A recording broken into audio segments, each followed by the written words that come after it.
প্রিয় দর্শক, সৃষ্টিকর্তার উপর সুধারণা রাখুন, কারণ সৃষ্টিকর্তা সম্পর্কে আপনি যেমন ধারণা রাখবেন নিশ্চয়ই সৃষ্টিকর্তা আপনার সাথে ঠিক তেমনটাই করবেন।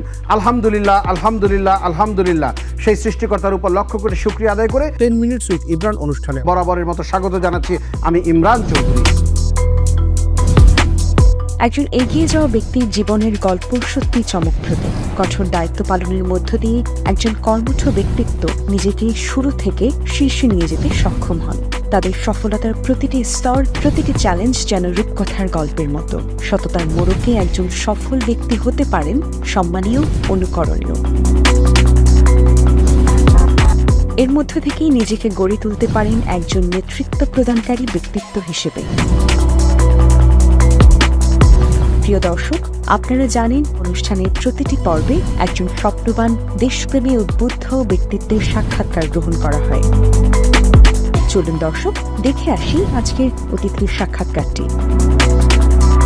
প্রিয় দর্শক, আজ আপনাদের আমরা এমন একজন ব্যক্তির কাছে নিয়ে এসেছি যিনি ওয়ার্ড পর্যায়ের রাজনীতি থেকে শুরু করে থানা পর্যায় থেকে আজকে ঢাকা মহানগর উত্তর যুবদলের অন্যতম সদস্য সচিব হিসেবে দায়িত্ব পালন করছেন। প্রিয় দর্শক, এই মানুষটিকে 5ই আগস্টের ভূমিকায় আমরা যেভাবে দেখেছি, সত্যি লোমহর্ষক একটি দৃশ্যের তিনি অবতারণা করেছিলেন। সেই মানুষটিকে আমরা খুঁজে বের করেছি। আসুন আমরা পরিচয় হই সাজ্জাদুল মিরাজের সাথে। ধন্যবাদ 10 মিনিটস উইথ ইমরান। আমাদের যে রাজনৈতিক জীবনে জেল জুলুম যারা নিপীড়ন নির্যাতন সহ্য করেছে, এই নিপীড়ন নির্যাতন যারা সহ্য করেছে তাদের বিষয়ে আপনার এই চ্যানেলের মাধ্যমে যে সম্প্রচার করেছেন, এই জন্য আপনাকে আন্তরিক ধন্যবাদ, শুভেচ্ছা এবং অভিনন্দন। সাজ্জাদুল মিরাজ সাহেব, আপনাকে ধন্যবাদ। শত ব্যস্ততার মাঝেও আপনি আমাদেরকে সময় দিয়েছেন। আপনি এমন একজন নেতা যিনি ছাত্র জীবন থেকে বেড়ে উঠে আজকে রাজনীতির এই পর্যায়ে পৌঁছেছেন। ঠিক তার আগে আমি আপনার কাছ থেকে জানতে চাচ্ছি, আপনি নয় শুধু আপনার পুরো পরিবারেরই এই সমাজ গঠনে একটি অবদান রয়েছে, সেই বিষয় সম্পর্কে যদি আমাদেরকে একটু বলেন। ধন্যবাদ ইমরান সাহেব। আমি এই রাজনীতি আসার আগে আমি ছোটোকাল থেকে দেখেছি আমার ফুপা বাংলাদেশ সৃষ্টি হওয়ার আগে পূর্ব পাকিস্তানের পশ্চিম পাকিস্তানের রাষ্ট্রপতি ছিলেন, ডেপুটি স্পিকারও ছিলেন, অস্থায়ী রাষ্ট্রপতি ছিলেন। আমার বড় ভাই মোশাররফ হোসেন মশু বৃহত্তর মিরপুরের বিএনপির প্রতিষ্ঠাতা সেক্রেটারি ছিলেন। উনি শহীদ রাষ্ট্রপতি জিয়াউর রহমান যখন জাগো দল তৈরি করেছিলেন, তখন থেকে জাগো দলের সাথেই কিন্তু তার রাজনীতির পথ চলা। এবং আমাদের আব্বাস ভাই, আমাদের নির্বাহী কমিটির মেম্বার যে আব্বাস ভাইয়ের সাথে একসাথে রাজনীতি করেছেন, এবং মি শওকত আলী ওনাদের সাথে রাজনীতি করেছেন। এই দলের যে প্রবীণ রাজনীতিবিদ, ওনাদের সাথে পথ চলাচ্ছেন ওনার রাজনৈতিক জীবন। এবং আমার ভাবি সেন্ট্রাল মহিলা দলের শ্রম বিষয়ক সম্পাদক, আমার আর ভাই রাজনীতি করতে গিয়ে মারা গিয়েছেন। আমাদের পুরো ফ্যামিলিটাই রাজনীতির সাথে সম্পৃক্ততা আছে। আমি পরবর্তীতে আপনার কাছ থেকে জানতে চাচ্ছি, ছাত্র জীবনের রাজনীতিটাতে কিভাবে সম্পৃক্ত হয়েছিলেন এবং ছাত্র জীবনে কোন কোন পদে দায়িত্ব পালন করেছিলেন? আমি ছোটোকালে যখন স্কুলে পড়তাম, একেবারে ছোটোকাল থেকে দেখেছি যে বড় ভাই রাজনীতি যে স্টাইল, ওনার পথ চলা, বাসার সামনে অল টাইম নেতাকর্মী থাকতো। যখন 10-এ পড়ি, যখন নেক্সট ইয়ারে আমি কলেজে উঠবো, আমি ওই সময় মিরপুর কলেজে ভর্তি হবো, ওই চিন্তাধারা নিয়েই আমি মিরপুর কলেজের থেকে ছাত্রলীগ প্রতিহত করি যে নেক্সট ইয়ারে আমি মিরপুর কলেজে ভর্তি হবো, এখানে ছাত্রলীগ থাকা যাবে না। আমার ওইখান থেকে পথ চলা। আমি যখন কলেজে উঠেছিলাম তখন আমি 8 নং ওয়ার্ডের সাংগঠনিক সম্পাদক ছিলাম ছাত্রদলের। বিএনপি যখন সরকার গঠন ছিল তখন আওয়ামী লীগ অসহযোগ আন্দোলনে ডাক দিয়েছিল। ওই অসহযোগ আন্দোলনে এখন যে আপনি ছবিগুলি দেখছেন আন্দোলন সংগ্রামে, তখনও আমি ছোট ছিলাম, ফার্স্ট ইয়ারে পড়তাম। ওই সময়ও আমি ফ্রন্ট লাইনে থেকে আওয়ামী লীগের বিপক্ষে যুদ্ধ ঘোষণা করেছিলাম। সাজ্জাদুল মিরাজ সাহেব, আপনাকে ধন্যবাদ। আমরা আপনার কর্মজীবন সম্পর্কে জানতে চাচ্ছি। আমি একসময় রাজনীতির প্রেক্ষাপটে বিএনপির ফ্রন্ট লাইনে থেকে আওয়ামী লীগের ব্যাপারে যুদ্ধ করেছিলাম। তো ওই সময় গ্রুপিংয়ের কারণে বিএনপির সুসময় আমি দেশে আসতে পারি নাই। আমি আসছি অন 11-এ, আমার মাটা মারা গেছে।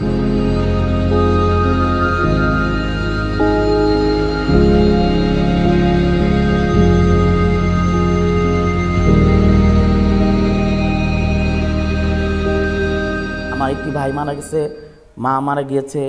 মায়ের লাস্টটা পর্যন্ত আমি আসতে পারি নাই। যখন অন 11 দেশে অন 11 আসলো, অন 11-এর সময় আমি দেশে আসছি। আসার 3 মাসের পর আমাকে সেনাবাহিনী অ্যারেস্ট করলো বিএনপি করি বলে। 3 মাস ভিতরে থেকে আমি তখন ঢাকা শহর রাস্তাঘাট ঠিকমতো চিনতাম না।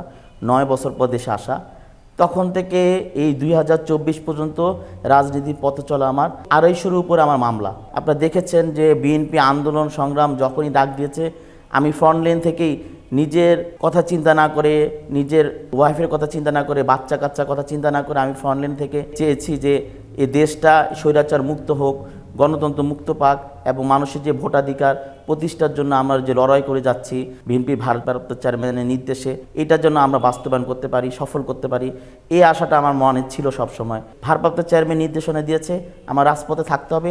আমি ফ্রন্টলাইন থেকেই সবসময় যুদ্ধ ঘোষণা করেছিলাম এই স্বৈরাচারী সরকারের আমলে। আমি রাজনীতি না করলেও পারতাম। আমি ব্যক্তিগতভাবে আমি স্বয়ংসম্পূর্ণ, আমার মার্কেট আছে, ব্যবসা বাণিজ্য আছে, আমি রিয়েল এস্টেট বিজনেস করি, কিন্তু এই অন্তরের টান দেশের মানুষ এবং পরিবার রাজনীতির সাথে সম্পৃক্ততা আছে, ভিতরে ঢুকে গেছে রাজনীতিটা, যার কারণে আমি রাজনীতিতে সবসময় মাঠে ছিলাম।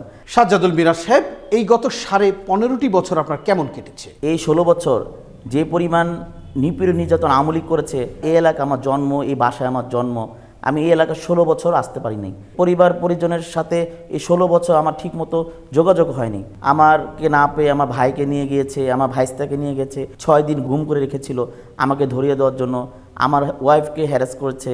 আমার একটি বাচ্চা মারা গিয়েছে এই ছাত্রলীগের এক গণ্ডগোলে। যে 2018 সালে ছাত্ররা যে আন্দোলন ডেকেছিল, আন্দোলনের চিকিৎসা করতে যাওয়ার সময় সায়েন্স ল্যাবরেটরিতে একটা হামলা হয়েছিল। ওই হামলার মধ্যে আমার ওয়াইফ পরে পেটের ভিতর বাচ্চাটা মারা গিয়েছে, মাত্র জন্ম হতে যখন 3 দিন বাকি। এই 2024 সালে যখন 28শে অক্টোবর মহাসমাবেশ হয়েছিল পল্টন ময়দানে, এই মহাসমাবেশে আপনারা সবাই দেখেছেন যে আমি কিভাবে দায়িত্বটা পালন করেছিলাম। বিএনপি ভারপ্রাপ্ত চেয়ারম্যান জনাব তারেক রহমান ঢাকা মহানগর উত্তরের সদস্য সচিবের দায়িত্ব দিয়েছিলেন। যেমন সময় দায়িত্ব দিয়েছে, দেশের টালমাটাল অবস্থা, আমাকে উনি অনেক বিশ্বাস করে দায়িত্বটা দিয়েছেন। এই দায়িত্বটা আমি কতটুকু রাখতে পেরেছি আমার চেয়ারম্যান বলতে পারবে, আমার দেশনেত্রী বেগম খালেদা জিয়া বলতে পারবে। এই মানুষটিকে 5ই আগস্টের ভূমিকায় আমরা যেভাবে দেখেছি, সত্যি লোমহর্ষক একটি দৃশ্যের তিনি অবতারণা করেছিলেন। সেই বিষয় সম্পর্কে যদি আমাদেরকে একটু বলেন। 5ই আগস্টে যখন 16ই জুলাই বিএনপি ভারপ্রাপ্ত চেয়ারম্যান যখন আন্দোলনে ডাক দেয়, তখন আমরা দলমত নির্বিশেষে একেবারে যুবদল সহ 11টা অঙ্গ সংগঠন কিন্তু মাঠে নেমেছি। কিন্তু একটা নির্দেশনা ছিল যে আমরা ফ্রন্টলাইন থাকতে পারবো না, ফ্রন্টলাইনে থাকা যাবে না। এটা চেয়ারম্যানের তরফ থেকে, বিএনপির তরফ থেকে হার্ডভাবে নির্দেশনা দেওয়া হয়েছিল। জুলাই 16 তারিখে ডাক দেওয়ার পরপরই আমিনুল ভাই একদিন পরে অ্যারেস্ট হয়ে যায়। আমাদের বিএনপির মহানগরের আহ্বায়ক আমিনুল হক, তিনি ক্রীড়া বিষয়ক সম্পাদক ছিলেন। উনি বিএনপিটা এত সুন্দর করে গুছিয়েছিলেন। তো উনি অ্যারেস্ট হওয়ার পর আমি চিন্তা করেছি দায়িত্বটা তো ঢাকা মহানগর উত্তরের পুরোপুরি দায়িত্বটা আমার উপরে। এনি হাও এই আন্দোলনটা সফল করতেই হবে। এই আন্দোলন সফল করার ক্ষেত্রে অনেক বাধার সম্মুখীন হয়েছিলাম, যেহেতু দলের থেকে নির্দেশনা ছিল ফ্রন্টলাইনে থাকা যাবে না, আর আমি ফ্রন্টলাইনে না থাকলে আন্দোলন হয় না। যখন হার্ড লাইনে চলে গেছে আন্দোলনটা, যখন দেখা মাত্রই গুল্লি, তখন আমি আসলে চিন্তা করেছি যে আন্দোলনে নেমেছি, আমাকে তো পেলে হাসিনা মেরে ফেলবে। 10 নম্বরের ঘটনা দেখেন, আমি যেদিন প্রথম আন্দোলন করেছিলাম 18 জুলাই, ওখানে অনেক মানুষ মারা গেছে, সর্বোচ্চ নেতাকর্মী মারা গেছে সেদিন, ছাত্র জনতা, আমার সাথে 4 জন মারা গিয়েছে।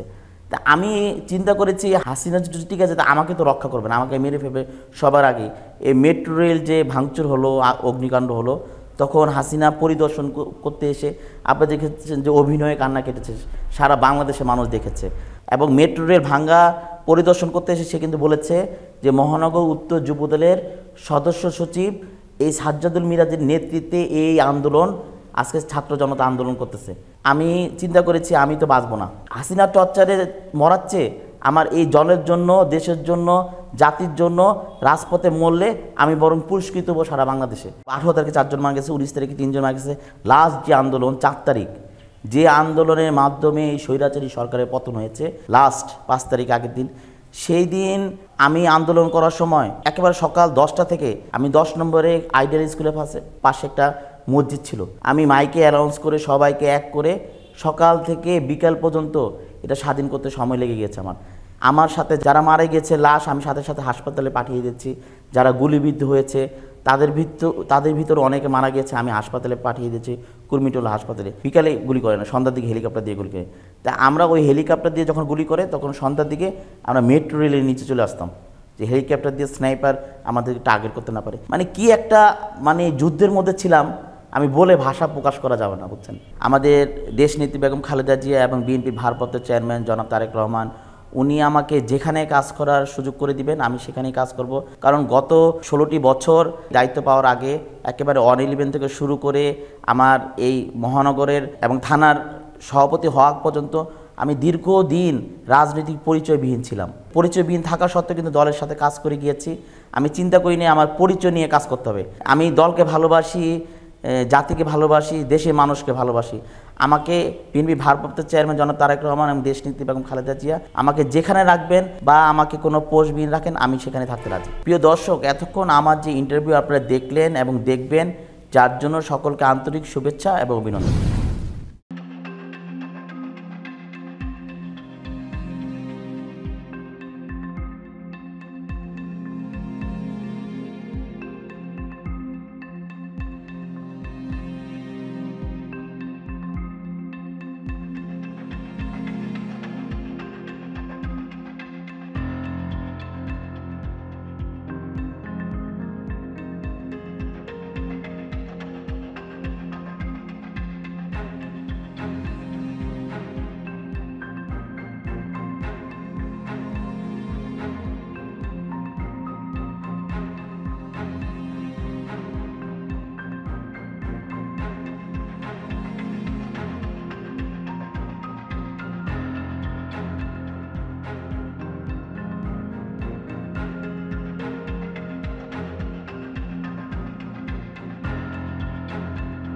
এবারের মতো বিদায় নিচ্ছি আমি ইমরান চৌধুরী।